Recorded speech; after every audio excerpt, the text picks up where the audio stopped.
The bodies were found 23 feet above the ground, sitting upright, side by side on the same branch, their hands almost touching. The tree had been searched 5 years earlier. It was empty. On October 14, 2021, a severe storm swept through the Black Root Ridge in southwestern Colorado. Winds reached 60 miles per hour. Dozens of trees came down. Trails were blocked for days. Forest Ranger Dale Hennessy was conducting a routine damage assessment 3 days later when he saw it. A shape in the canopy of a large Douglas fir, about 40 yards off the main fire road. Thanks for watching this video. I'm always curious who's watching and where you're from. Drop your city, the time, and what the weather's like where you are in the comments. If you're into this kind of story, make sure to subscribe. There are a lot more strange and unsettling cases coming. Now, let's get into the story. At first, he thought it was debris, a tarp maybe, or a piece of fabric caught in the branches. He raised his binoculars. What he saw made him reach for his radio with hands that wouldn't stop shaking. "Dispatch, this is Hennessy. I need search and rescue at Black Root, Sector 7. I'm looking at what appears to be human remains. 2 bodies. They're up in a tree." The dispatcher asked him to repeat. He did. She asked again. 20 feet up, Hennessy said. "Maybe more. 2 people. They're sitting on a branch, just sitting there." The rescue team arrived within 2 hours. A technical climber named Vance Aldridge made the ascent. He was a 15-year veteran who had recovered bodies from cliffs, crevasses, and river gorges. He had never seen anything like this. The 2 figures sat side by side on a thick horizontal branch, their backs against the trunk. Their skeletal remains were largely intact, held in place by remnants of clothing and soft tissue. The position was almost peaceful, almost deliberate. Aldridge secured the scene and photographed everything before the bodies were lowered.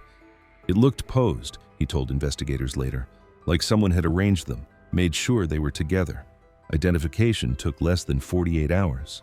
Dental records confirmed what the missing persons database had already suggested. Emma Ross, 16 years old, Jacob Turner, 17, both from Silver Pine, Colorado, both missing since June 14, 2016, 5 years, 4 months, and 3 days. The news reached Silver Pine before the official notification. In a town of 2,000 people, word travels fast. By the time Sheriff's Deputy Maria Cortez knocked on Linda Ross's door, Emma's mother already knew. "Where?" was all she asked. "Black Root Ridge, ma'am, in a tree." "A tree?" "Yes, ma'am, about 7 meters up." Linda Ross stared at her for a long moment. Then she asked the question that would define the entire investigation. "How?" Cortez didn't have an answer. Neither did anyone else. The scene examination began the following morning. A forensic team from the Colorado Bureau of Investigation spent 3 days processing the area around the Douglas fir. What they found, and what they didn't find, only deepened the mystery. At the base of the tree, arranged in a neat row near the roots, lay the personal belongings of both teenagers. Emma's phone, dead, its screen cracked but intact. Jacob's wallet with $14 still inside. A small flashlight that no longer worked. 2 bottles of water, unopened. A silver bracelet that Emma's friends recognized immediately. The items were not scattered. They were placed, deliberately, carefully, as if someone had taken the time to lay them out. "It looked like a shrine," one technician noted in his report, "or an offering." Above, the tree itself offered no explanation. The bark showed no signs of climbing. No scrapes, no broken handholds, no rope marks. The branches below the bodies were intact, undisturbed. If someone had carried 2 teenagers up that tree, they had left no trace of the ascent. And then there was the ground. A fall from 23 feet would leave evidence. Broken vegetation, disturbed soil, something. The forensic team found nothing. No indication that anyone had ever fallen from that tree. No indication that anyone had ever climbed it. Senior investigator Paul Brandt reviewed the findings on October 21st. His summary was 3 sentences long. Victims located approximately 7 meters above ground in seated position. No evidence of climbing or falling observed at scene. Method of placement undetermined. Method of placement undetermined. That phrase would appear 17 more times in the official case file.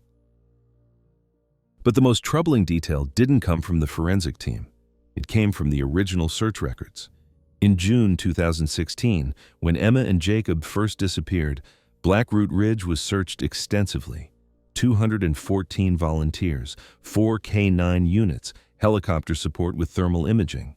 The search covered every accessible area within a 5-mile radius of their last known location, including Sector 7, including the Douglas Fir, where their bodies were eventually found. Investigator Brandt pulled the original search logs. On June 17, 2016, 3 days after the teenagers vanished, a volunteer search team had passed within 30 feet of that exact tree. The team leader had noted it specifically because of its size and visibility. Large Douglas Fir checked, clear. Brandt contacted the team leader, a retired firefighter named Howard Massey, who still lived in Silver Pine. Massey remembered the search. He remembered the tree. "I looked up," Massey said. "That's what you do. You check the canopy for anything unusual, clothing, equipment, anything that might indicate someone passed through. That tree was empty. I would have seen them." "You're certain?" "I've been doing search and rescue for 30 years. I know what I saw. There was nothing in that tree." The medical examiner's preliminary report estimated that the bodies had been in their final position for approximately 4 to 5 years, consistent with the 2016 disappearance. Decomposition patterns, insect activity, and skeletal weathering all supported this timeline, which meant the bodies should have been there when Massey looked up in June 2016, but they weren't.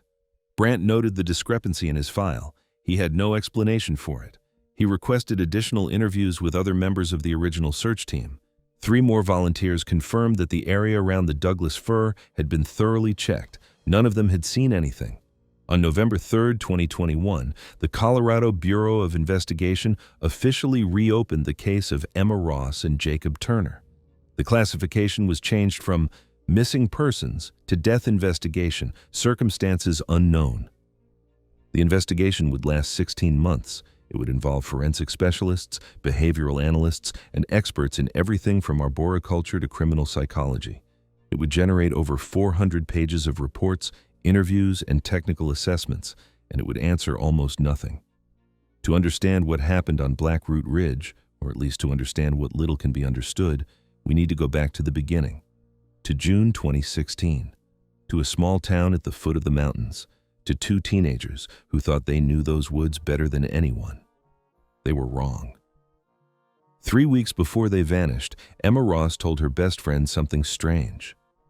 "Someone's watching us up there. When we're in the woods. I can feel it." Her friend, a girl named Kaylee Marsh, laughed. She thought Emma was joking, being dramatic. Emma had a tendency toward drama. It was part of what made her interesting, but Emma didn't laugh back. "I'm serious," she said. "Jacob feels it too, like there's someone in the trees, just watching." Kaylee asked if they'd seen anyone. Emma shook her head. "That's the thing, we never see anything, but the feeling doesn't go away." Kaylee didn't know what to say. She changed the subject. Later, she would replay that conversation 1,000 times, wondering if she should have paid more attention, wondering if it would have made any difference. Emma Ross was 16 years old in the summer of 2016, brown hair, green eyes, a scatter of freckles across her nose that she claimed to hate but never tried to hide. She was a junior at Silver Pine High School, an average student with above-average intensity. Her teachers described her as passionate. Her mother used the word difficult. Emma felt things deeply. Too deeply, some said. When she was happy, she was radiant. When she was sad, she disappeared into herself for days. There was no middle ground with Emma Ross. Jacob Turner was 17, a senior, quiet in the way that made people want to know what he was thinking. He played guitar, but never in front of anyone. He wrote poetry, but never showed it to anyone. He had dark hair that fell across his forehead and a habit of looking at the ground when he spoke. They met in September 2015 in the parking lot behind the Silver Pine grocery store. Emma was crying, a fight with her mother, one of many. Jacob was sitting on the hood of his truck, doing nothing in particular. He offered her a cigarette. She didn't smoke, but she took it anyway. They were inseparable within a month. Their relationship was intense from the beginning, consuming. They skipped school to be together. They fought loudly and made up quietly. They spoke about the future as if it belonged only to them. College in Denver, an apartment, a life far from Silver Pine and everyone in it. They also ran away. frequently. The first time was in November 2015, 3 days after Thanksgiving. Emma's mother had forbidden her from seeing Jacob, a punishment for failing a math test. Emma climbed out her window that night. Jacob picked her up at the end of her street. They drove to a motel in Durango and stayed for 2 days before Emma's mother tracked them down. The second time was in February 2016. The third was in April. By June, Linda Ross had stopped trying to keep them apart. She had accepted, with exhausted resignation, that her daughter would do what she wanted regardless of consequences. The best she could hope for was that Emma would come home. She always did. Until she didn't. Silver Pine, Colorado, sits at the base of the San Juan Mountains, population 2,047. The town exists because of the mountains. First mining, then timber, now tourism. Hikers in summer, hunters in fall, skiers in winter. The wilderness is the economy. The Black Root Ridge begins 6 miles east of town, a long spine of forested peaks that runs roughly north-south for 20 miles. The terrain is dense: Douglas fir, Engelmann spruce, aspen groves in the lower elevations. Trails crisscross the more accessible areas, but large sections remain virtually untouched.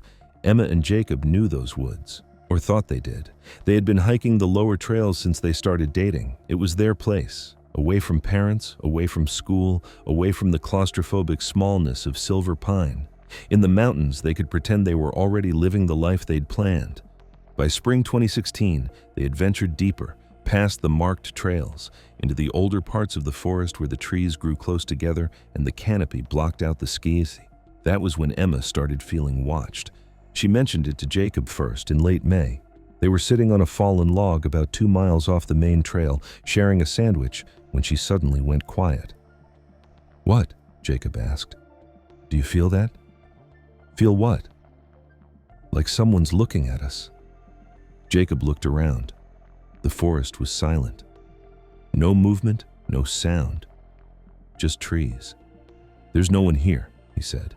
"I know there's no one here. That's not what I asked." Jacob admitted later in a text to his cousin that he had felt something too. He described it as weird and hard to explain, the sense that they were being observed even when there was clearly no one around. He dismissed it as paranoia. The woods played tricks on people. Everyone knew that, but they kept going back. And the feeling didn't stop. June 14, 2016 was a Tuesday. The weather was clear, temperatures in the low 70s, perfect hiking conditions. Emma and Jacob both attended school that day. Nothing unusual. Emma turned in a late English assignment.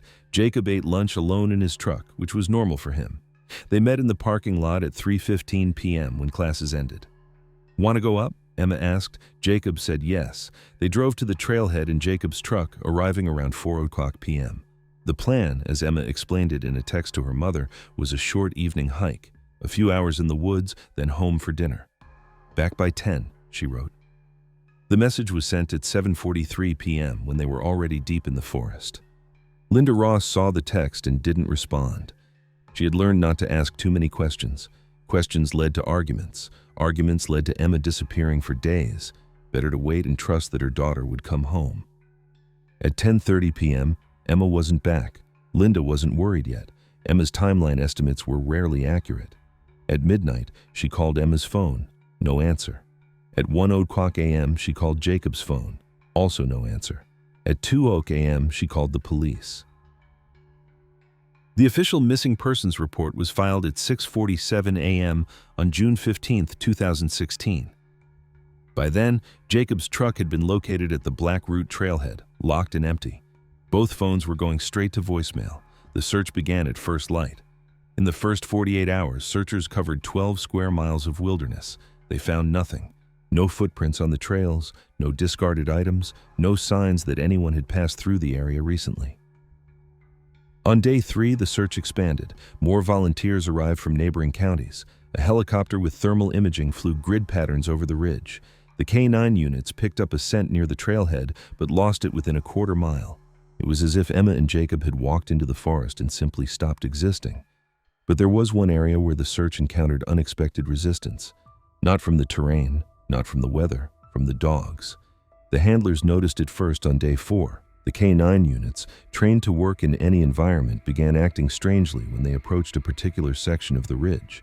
They would slow down, then stop. They would whine. One dog, a German shepherd named Rex, who had worked dozens of wilderness searches, sat down at the tree line and refused to move. His handler tried everything: commands, treats, physical encouragement. Rex wouldn't budge. "I've never seen him do that," the handler said. "He's worked avalanche sites, crime scenes. He's never refused a search area." All three dogs exhibited the same behavior. They would approach the area, then stop. The handlers eventually had to search that section on foot without canine support. They found nothing, but they had a name for that part of the ridge. The older volunteers knew it. The local hunters knew it. They called it the Silent Zone. Local hunters have a name for that part of the ridge. They call it the Silent Zone. No birds, no deer tracks, no squirrels chattering in the branches, nothing. The name goes back decades, maybe longer. Frank Bellamy was 73 years old in 2016 and had been hunting the Black Root Ridge since he was 14. His father had hunted it before him, his grandfather before that. 3 generations of Bellamys had walked those woods, and 3 generations had avoided the same place. "My daddy told me about it when I was a boy," Bellamy said in a 2021 interview. Said there was a stretch of forest up on the ridge where the animals don't go. Said his daddy told him the same thing. You learn quick which parts of the woods are good for hunting and which parts aren't. That part isn't. The Silent Zone covers roughly 2 square miles on the eastern slope of Black Root Ridge. There are no official markers, no signs warning hikers away. On a map, it looks like any other section of forest. Dense Douglas fir and spruce, moderate elevation, a seasonal creek that runs dry by late summer. But hunters know, they've always known. "It's not that anything bad happens there," Bellamy explained. "It's that nothing happens there. You walk in and it's quiet, too quiet. No birds singing, no bugs buzzing, just silence, like the forest is holding its breath." He paused. A forest shouldn't be that quiet. It's wrong. You can feel it in your gut. Wildlife surveys conducted by the Colorado Parks and Wildlife Department in 2008 noted an unusual absence of animal activity in the area. The survey team recorded significantly fewer bird calls, tracked fewer mammal movements, and found fewer signs of foraging compared to adjacent sections of the ridge. The report attributed this to unknown environmental factors and recommended further study. No further study was conducted. The Douglas fir, where Emma and Jacob were eventually found, stands near the center of the Silent Zone. It is one of the largest trees in the area, approximately 120 feet tall, with a trunk diameter of nearly 4 feet. The branch where the bodies rested is one of several major limbs that extend horizontally from the trunk at various heights. During the 2016 search, the Silent Zone was included in the search grid. Volunteers covered the area on foot after the dogs refused to enter. They checked the ground, the underbrush, the trees. Howard Massey was part of that team. "We knew it was a strange area," Massey said. "Some of the older guys mentioned it, said the hunters don't like going in there, but we had a job to do. 2 kids were missing." Massey's team entered the Silent Zone on June 17, 2016, 3 days after Emma and Jacob disappeared. There were 6 volunteers, spread out in a line, moving slowly through the trees. They were looking for any sign of the missing teenagers: clothing, footprints, disturbed vegetation, anything. "It was quiet," Massey recalled. "I remember thinking it was strange. Usually in the woods you hear something, birds, wind in the trees, something. But in there it was like someone had turned the volume down. I could hear my own heartbeat." The team spent 4 hours searching the area. They found nothing. "I checked that tree," Massey said. "The big Douglas fir. I remember it because it was the tallest tree around. I walked right up to it, looked at the ground, looked at the trunk, looked up into the branches." He paused for a long time. There was nothing there. "I would stake my life on it. That tree was empty." Massey's account was corroborated by 2 other members of his search team. Both remembered the Douglas fir. Both remembered checking it. Both were certain, absolutely certain, that there were no bodies in that tree on June 17, 2016. The medical examiner's report, completed in November 2021, estimated that the remains had been in their final position for approximately 4 to 5 years. The degree of skeletal weathering, insect activity, and tissue decomposition all supported a timeline consistent with the 2016 disappearance. In other words, the bodies should have been there when Massey looked up. But they weren't. Investigator Paul Brandt spent 3 weeks trying to reconcile these contradictory facts. He interviewed every member of the original search team. He reviewed the search logs, the grid assignments, the daily reports. He consulted with forensic specialists about the reliability of decomposition timelines. The forensic specialists were confident, 4 to 5 years, possibly longer, but not shorter. The search team members were equally confident. The tree was empty. Both things could not be true, and yet both things appeared to be true. Brandt noted the discrepancy in his report without attempting to explain it. Witness accounts from the 2016 search indicate that the recovery site was visually inspected and found to be clear. This conflicts with forensic evidence suggesting the remains were present at that location for the majority of the intervening period. The reason for this discrepancy is unknown. Unknown. That word appeared frequently in the investigation files. But Massey had more to say about that day in the silent zone. Something he didn't include in his official statement. Something he only mentioned years later, after the bodies were found. "When I was standing under that tree," he said, "I had this feeling. Like I was being watched. Like there was something up there, looking down at me. I told myself it was just the quiet getting to me. The strangeness of the place. But I couldn't shake it." He looked down at his hands. "I've been doing search and rescue for 30 years. I've been in bad situations. Dangerous situations. I've never felt anything like that. It wasn't fear exactly. It was wrongness. Like I wasn't supposed to be there. Like something wanted me to leave." Massey left the silent zone with his team at approximately 4:00 p.m. on June 17th. He never went back. When the search was officially called off 11 days later, he felt something he wasn't proud of: relief. "I was glad we didn't find them there," he admitted. "In that place. Whatever happened to those kids, I didn't want to know if it happened there." 5 years later, he found out anyway. The question of how Emma and Jacob ended up in the silent zone has never been answered. Their planned route, based on previous hikes and the location of Jacob's truck, would have taken them along established trails on the western slope of the ridge. The silent zone is on the eastern slope, separated from the main trails by a steep ravine and several miles of dense forest. There's no logical reason for them to have been there. Their phones, recovered at the base of the tree, contained no useful data. Both devices had been dead for years, their batteries long depleted. The SIM cards were corroded. Whatever messages, photos, or location data they might have held was lost. Jacob's cousin, Tyler Turner, provided the only insight into their possible destination. In early June 2016, Jacob had sent him a series of texts about the Black Root Ridge. He said they'd found something cool up there, Tyler recalled. Some part of the forest they'd never seen before. He said it was weird, but in a good way, peaceful. He wanted to show Emma. Tyler asked where exactly this place was. Jacob never answered. "I figured it was just one of their spots on Isomsi," Tyler said. "They had a lot of spots, places they went to be alone. I didn't think much of it." The texts were dated June 8, 2016, 6 days before Emma and Jacob disappeared. Did they find the silent zone? Did they return to it on the night of June 14th? If so, why? What drew them to a place that hunters had avoided for generations?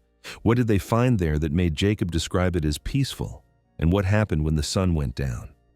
On day 4, the search dogs refused to enter the silent zone. All 3 of them. They sat at the tree line and whined. Their handlers had never seen anything like it. K9 officer David Petrov had worked with his dog, a Belgian Malinois named Kodiak, for 7 years. They had searched collapsed buildings, recovered drowning victims from rivers, tracked fugitives through swamps. Kodiak had never refused an assignment until Black Root Ridge. "He just stopped," Petrov said. "Right at the edge of that section of forest. Sat down and started whining.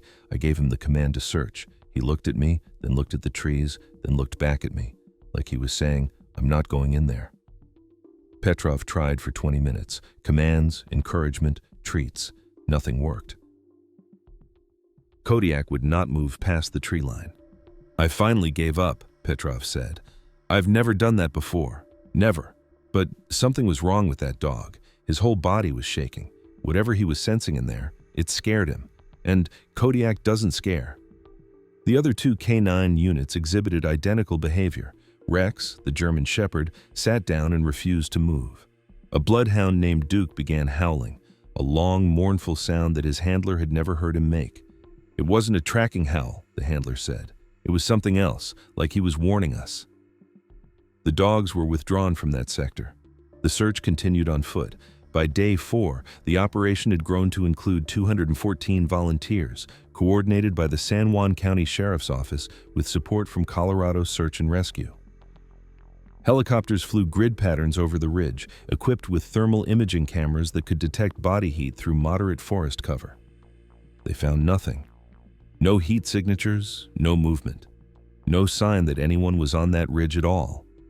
Ground teams covered every accessible trail in most of the off-trail areas. They checked creek beds, rock formations, abandoned mine shafts. They looked for clothing, footprints, broken branches, any indication that Emma and Jacob had passed through. Nothing. Search Coordinator Lieutenant Amy Vance held a briefing every evening at 6 Pen. On day 5, her tone changed. "We've covered approximately 18 square miles," she told the assembled volunteers. "We've found no evidence of the missing persons. No tracks, no belongings, no signs of camp. At this point, we're expanding the search radius, but I want to be honest with everyone. The longer this goes without a lead, the harder it becomes." She didn't say what everyone was thinking. After 5 days in the wilderness without supplies, without shelter, the chances of finding Emma and Jacob alive were diminishing rapidly. Linda Ross attended every briefing. She stood at the back, arms crossed, face expressionless. She didn't ask questions. She didn't speak to reporters. She just listened, then went home and waited for the phone to ring. Jacob's parents, Mark and Diane Turner, took a different approach. They joined the search teams. Mark hiked 10 miles a day, calling his son's name until his voice gave out. Diane organized food and water for the volunteers, keeping herself busy because the alternative was unbearable. "I couldn't just sit," Diane said later. "I had to do something, even if it was just making sandwiches. I had to feel like I was helping." By day 7, the helicopter searches were scaled back. Thermal imaging had produced no results. The pilots reported that large sections of the ridge were impossible to scan effectively due to dense tree cover. "There were places where you couldn't see the ground at all," one pilot said. "The canopy was just too thick. If someone was down there, we wouldn't have seen them." The Silent Zone was one of those places. Day 8 brought rain. Heavy, persistent rain that turned trails to mud and forced a temporary suspension of ground operations. Volunteers huddled under tarps at the command post, waiting for the weather to break. It rained for 2 days. When the search resumed on day 10, something had shifted. The initial urgency, the desperate hope, had faded into grim determination. The volunteers still searched, but their faces told the story. They weren't looking for survivors anymore. On day 11, Lieutenant Vance made the announcement. "After extensive search efforts covering over 25 square miles of wilderness, we have been unable to locate Emma Ross or Jacob Turner. The active search phase is being suspended effective tonight. The case will remain open, and any new information will be investigated. But at this time, we have exhausted our immediate resources." Linda Ross was not at that briefing. She watched it on the news, alone in her living room, surrounded by missing person flyers she had printed but never distributed. The case was reclassified. Emma and Jacob were no longer missing persons, active search. They were missing persons, suspended investigation. A bureaucratic distinction that felt like a death sentence, but some people didn't stop looking. Mark Turner continued searching on his own for 3 more weeks. Every weekend, he drove to the Black Root trailhead and hiked a different section of the ridge. He never found anything, but he couldn't stop. Stopping meant accepting that his son was gone. Linda Ross hired a private investigator named Carl Denning. Denning had 20 years of experience, mostly in fraud and infidelity cases, but he took the job anyway. He spent 2 months interviewing everyone who knew Emma and Jacob, reviewing their social media accounts, talking to their friends and teachers. His final report was 12 pages long. It contained no useful leads. "These were 2 kids who wanted to be alone," Denning wrote. "They went into the woods because that's where they felt free. Something happened to them out there, but I can't tell you what. There's simply no evidence to follow." The Turners eventually stopped searching. Mark's health declined. Stress, exhaustion, the slow erosion of hope. Diane focused on keeping her family together, on their younger daughter who still needed parents who could function. Linda Ross never stopped, not entirely. Every June 14th, she drove to the Black Root trailhead and walked the first mile of the trail. She never went further. She wasn't a hiker, and the woods frightened her now in a way they hadn't before. But she made the pilgrimage every year, a ritual of remembrance, a refusal to forget. She always felt watched. "I know how that sounds," she said in a 2019 interview with a local newspaper. "Paranoid, crazy maybe." But Emma told me the same thing. She said someone was watching her up there. I thought she was being dramatic. Now I go up there and I feel it too. She paused. Maybe I'm just projecting. Maybe I'm feeling what she felt because I want to be close to her somehow. Or maybe there really is something in those woods, something that sees you. The official investigation produced a thick file of dead ends. No witnesses, no suspects, no forensic evidence, no explanation.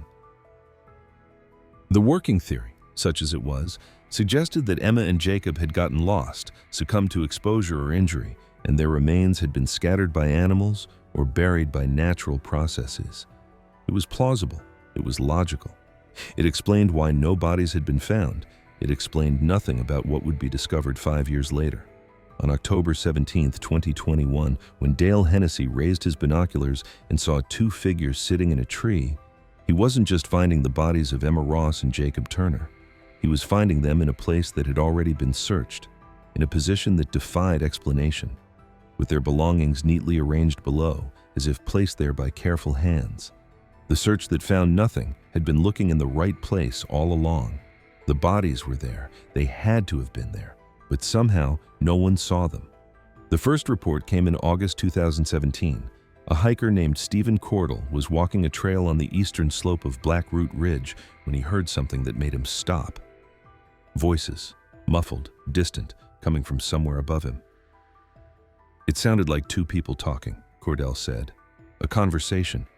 I couldn't make out the words, but I could hear the rhythm of it, back and forth, like a normal conversation, except there was no one there." Cordell looked up. The canopy was dense, the late afternoon light filtering through the branches in pale shafts. He saw nothing. No movement, no figures, no indication that anyone else was in the area. "I called out," he said. "Asked if someone was up there. The voices stopped. Just stopped, and then it was completely quiet. That weird kind of quiet where you can hear your own breathing."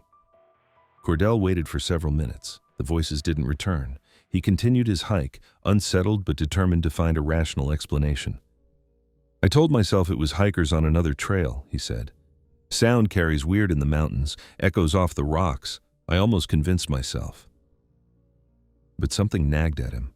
The quality of the sound, the way it seemed to come from directly overhead, not from a distance, and the silence that followed. Heavy, absolute, wrong. "I've been hiking for 15 years, Cordell said. "I know what other hikers sound like. This wasn't that. I don't know what it was." Cordell didn't report the incident to anyone. It wasn't the kind of thing you reported. Strange sounds in the woods, voices that shouldn't be there. He would sound crazy, so he kept it to himself. Until 2021, when the bodies were found, and he realized exactly where his experience had occurred. The eastern slope of Black Root Ridge, less than a quarter mile from the Douglas Fir. The second report came in October 2019. A couple from Denver, Marcus Webb and his wife Patricia, were camping at a backcountry site about 2 miles from the silent zone. They had been asleep for several hours when Patricia woke to the sound of voices. "At first I thought it was other campers," she said. "We were in a remote area, but not that remote. It wouldn't have been unusual for someone else to be out there." She lay still, listening. The voices were faint but distinct. Two people, speaking in tones too low to understand. The sound seemed to come from the trees surrounding their campsite. I woke Marcus, asked him if he heard it. He listened for a moment, then said yes. We both heard it. They lay in their tent, barely breathing, straining to make out the words. The conversation continued for several minutes, a murmur of syllables, rises and falls in pitch, the unmistakable cadence of human speech. "It sounded sad," Patricia said. "I know that doesn't make sense. You can't tell emotion from sounds you can't understand. But that's how it felt. Like we were listening to people who were lost or trapped." Marcus unzipped the tent and shone his flashlight into the trees. Nothing. No movement, no reflection of eyes, no figures in the darkness. The moment the light hit the trees, the voices stopped. "We didn't sleep the rest of the night," Patricia said. "We packed up at first light and hiked out. I've never been back to that area. I don't think I ever will." The Webbs reported their experience to a ranger station 2 days later. The ranger on duty noted it in a logbook, but took no further action. Strange sounds in the wilderness. Probably an animal. Probably the wind. Probably nothing. The third report was different. In July 2020, a wildlife researcher named Dr. Hannah Yoshida was conducting a survey of bird populations on Blackroot Ridge. She was specifically studying the eastern slope, trying to understand why bird activity in that area was so much lower than in surrounding regions. Dr. Yoshida spent 3 days in the silent zone, taking measurements, recording audio samples, documenting the unusual absence of animal life. On her second night, she heard the voices. "I was recording ambient sound for my research," she said. "I had a directional microphone set up, pointed at the canopy.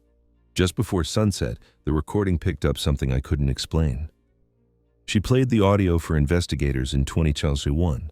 The recording was grainy, obscured by wind noise and the hiss of the equipment. But underneath, barely audible, there was something else. 2 voices, speaking in alternating rhythms. The words impossible to distinguish, but the pattern unmistakable. "I listened to that recording dozens of times," Dr. Yoshida said. "I ran it through audio analysis software. The frequencies are consistent with human speech, not animal calls, not wind, not equipment interference, human voices." She paused. "But I was alone out there. There was no one else in that section of the forest. I checked my GPS records. The nearest other person was 4 miles away." Dr. Yoshida reported her findings to the Colorado Parks and Wildlife Department. Her report was filed and forgotten. Strange audio anomaly in a remote wilderness area. Inconclusive. No follow-up required. When the bodies were discovered, Dr. Yoshida contacted investigator Paul Brandt directly. She provided him with the audio recording and her analysis. Brandt listened to the recording 17 times. He noted its existence in the case file. He did not include any conclusions. "I don't know what to make of it," he admitted in a later interview. "The recording is ambiguous. It could be voices. It could be something else entirely. But the location is troubling." The location was less than 200 yards from the Douglas fir. 3 independent witnesses. 3 separate incidents. All describing the same phenomenon. Muffled voices coming from above in an area that should have been empty. All within a quarter mile of where Emma Ross and Jacob Turner were eventually found. Brandt interviewed all 3 witnesses as part of his investigation. He found no connection between them. Cordell was a day hiker from Colorado Springs. The Webbs were tourists from Denver. Dr. Yoshida was an academic with no prior knowledge of the area or its history. None of them knew about the 2016 disappearance. None of them had heard of the Silent Zone. None of them had any reason to fabricate their accounts. "I can't explain what they heard," Brandt wrote in his notes. "I can only document it." But there was one detail that all 3 witnesses shared. A detail that Brandt found particularly disturbing. All 3 described the voices as coming from above, not from the ground, not from a distance, from the trees, from the canopy, from somewhere overhead. And all 3 described the same emotional quality, a sadness, a sense of something lost. When Patricia Webb was asked to elaborate, she struggled to find the words. "It sounded like 2 people who wanted to go home," she finally said. "Like they were trying to talk to each other, but they couldn't quite reach. Does that make sense?" It didn't. Not rationally, not logically. But when Brandt read her statement, he thought of 2 teenagers who had disappeared into those woods. 2 teenagers who were always together, who talked about their future, who ran away from everything except each other. He thought of them sitting on that branch side by side, their hands almost touching. He thought of voices in the trees, speaking words no one could understand. And he wondered, not for the first time, What had really happened on Blackroot Ridge? The official position of the San Juan County Sheriff's Office was clear. The reports of voices were unverified auditory phenomena with no established connection to the investigation.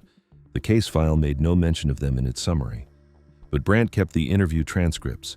He kept Dr. Yoshida's audio recording. He kept his own notes, written late at night, when the professional mask slipped and the questions spilled out. "If they were there the whole time," he wrote, "if they were in that tree for 5 years while people searched and found nothing, then what were they doing all that time? Just sitting there? Just waiting?" He crossed out the next line, but the words were still faintly visible beneath the ink. And what were they trying to say? The medical examiner's report raised more questions than it answered. Dr. Catherine Voss had been the chief medical examiner for San Juan County for 11 years. She had seen death in all its form: accidents, homicides, suicides, natural causes. She had examined bodies recovered from car wrecks, house fires, and wilderness exposures. She thought she had seen everything. She was wrong. The remains of Emma Ross and Jacob Turner arrived at her facility on October 19, 2021. They had been carefully removed from the tree by the technical rescue team and transported in separate body bags, though the positioning of the bodies made separation difficult. They were intertwined, Dr. Voss noted in her preliminary report. Their limbs had become entangled during the decomposition process, likely due to the seated position and the proximity of the bodies. Separating them for individual examination required considerable care. The condition of the remains was consistent with extended outdoor exposure. 5 years of Colorado weather, insects, and decay. Both bodies were largely skeletonized, with fragments of mummified tissue remaining in areas protected from the elements. Clothing had deteriorated but was still recognizable. Personal effects were cataloged and photographed. The first anomaly appeared during the skeletal examination. In cases of death from falls or climbing accidents, we typically see specific patterns of bone trauma, Dr. Voss explained. Compression fractures in the spine, damage to the pelvis or femurs, fractures in the wrists or forearms, consistent with attempts to break a fall. These patterns are well documented and highly reliable. She paused.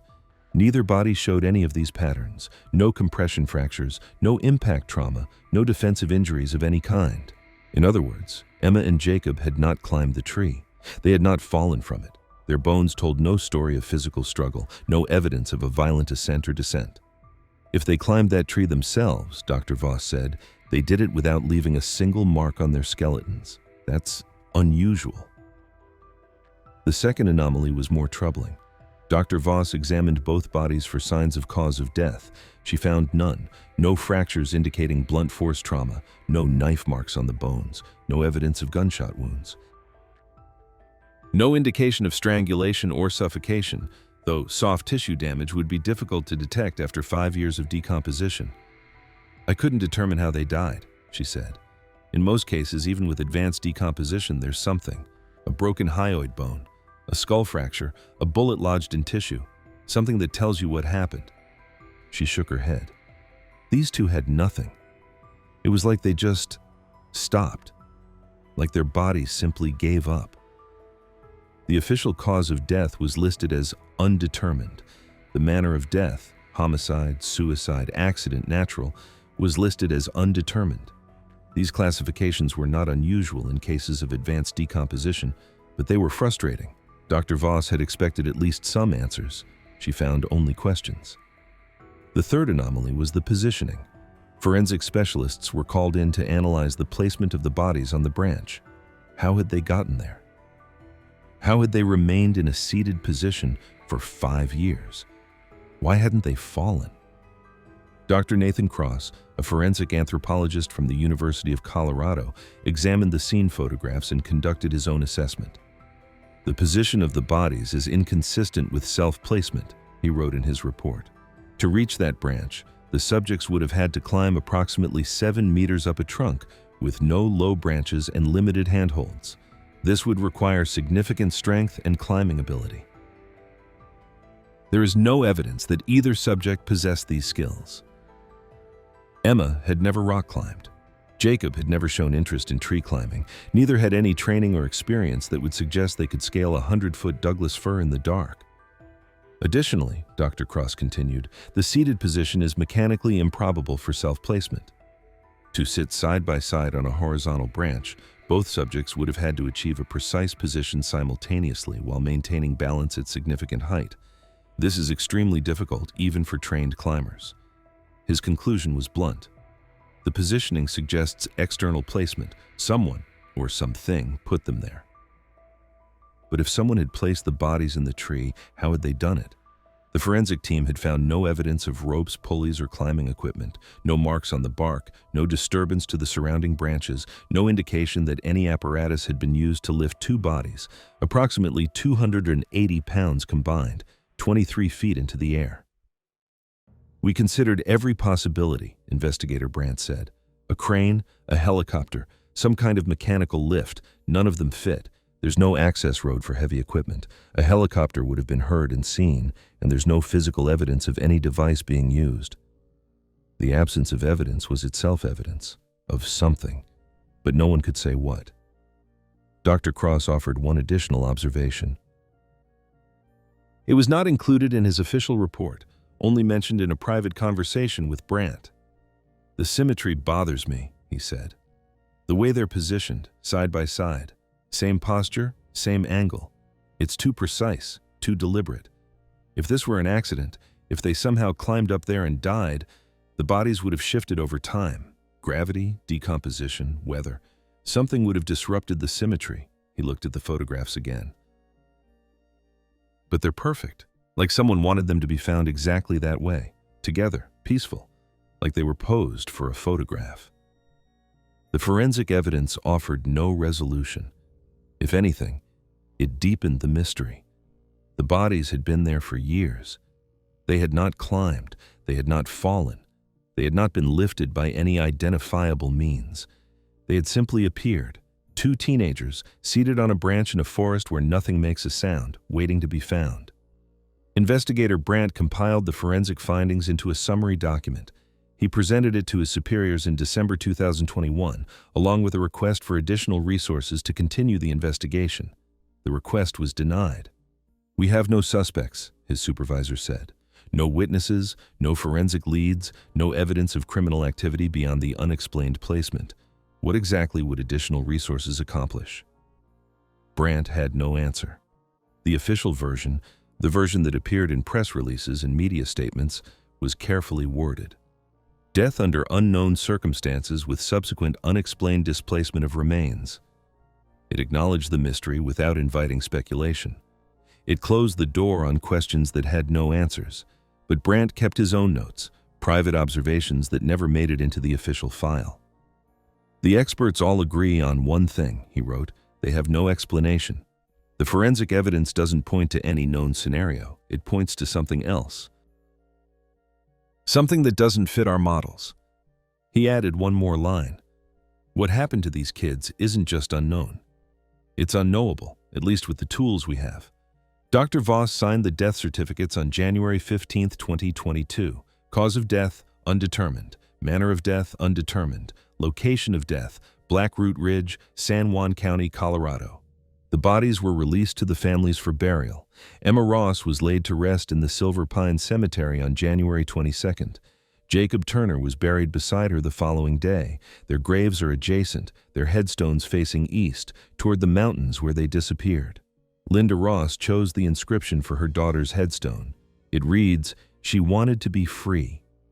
The Turners chose a matching inscription for Jacob. He found his way home. They are together now, in death as they were in life. But the question of how they spent their final moments and their final years remains unanswered. Perhaps it always will. The case was closed on March 8, 2022. No suspects, no charges, no explanation. Investigator Paul Brandt filed his final report on a Tuesday afternoon. It was 127 pages long, containing interviews, forensic analyses, search records, and expert opinions. It documented everything that was known about the disappearance and death of Emma Ross and Jacob Turner. It explained nothing. The conclusion section was 3 paragraphs. Brandt had rewritten it 11 times, trying to find words that conveyed the truth without sounding like an admission of failure. In the end, he settled for bureaucratic neutrality. After extensive investigation, this office has been unable to determine the cause or manner of death for either victim. The circumstances surrounding the placement of the remains at the recovery site remain unexplained. In the absence of evidence indicating criminal activity by an identifiable perpetrator, this case is being closed. It may be reopened if new information becomes available. The file was stamped, cataloged, and archived, another unsolved case in a cabinet full of them. Brandt took early retirement 6 months later. He never spoke publicly about the investigation, but colleagues noticed changes in him during those final months. He stopped hiking, something he had done every weekend for 20 years. He avoided the eastern side of the county entirely. He started leaving lights on at night. When asked about it, he would only say one thing: some questions don't have answers. You learn to live with that, or you don't. The families received copies of the final report. They read it carefully, searching for something, anything, that might bring closure. They found nothing. Linda Ross continued her annual pilgrimage to the Black Root Trailhead every June 14th, without fail.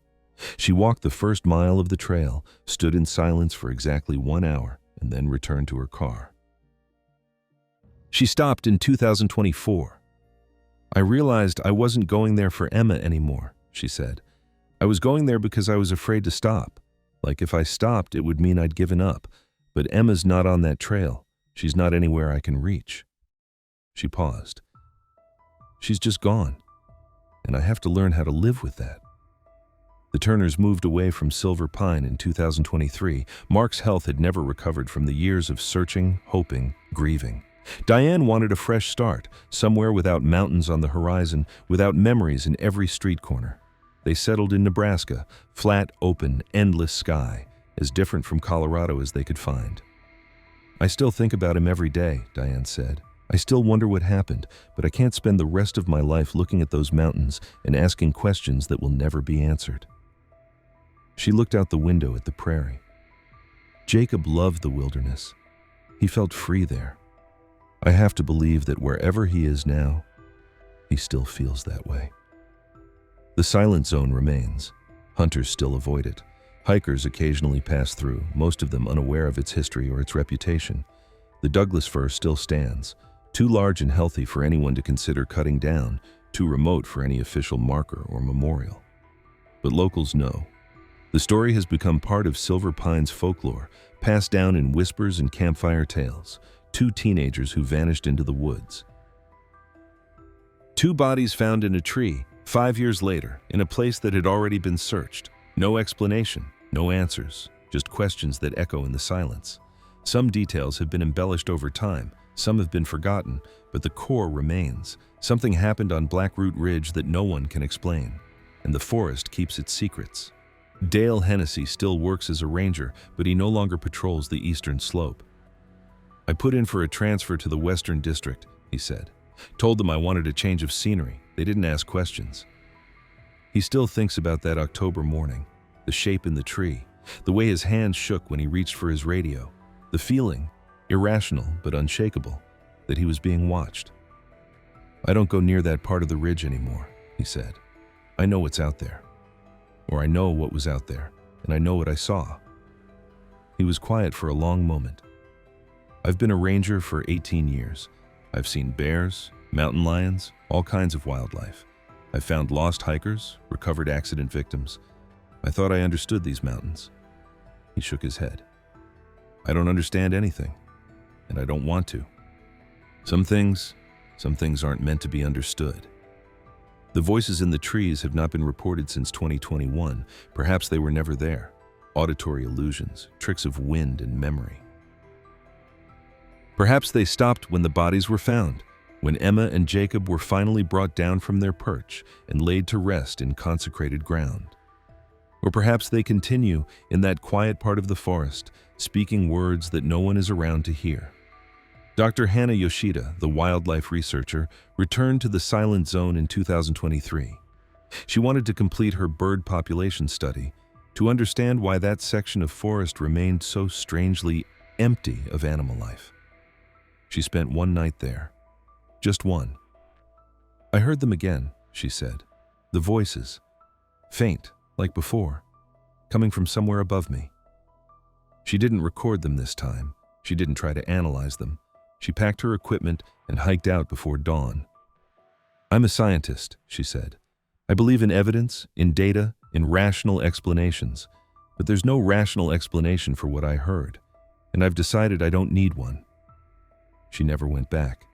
The graves of Emma Ross and Jacob Turner lie side by side in the Silver Pine Cemetery, shaded by aspen trees that turn gold every autumn.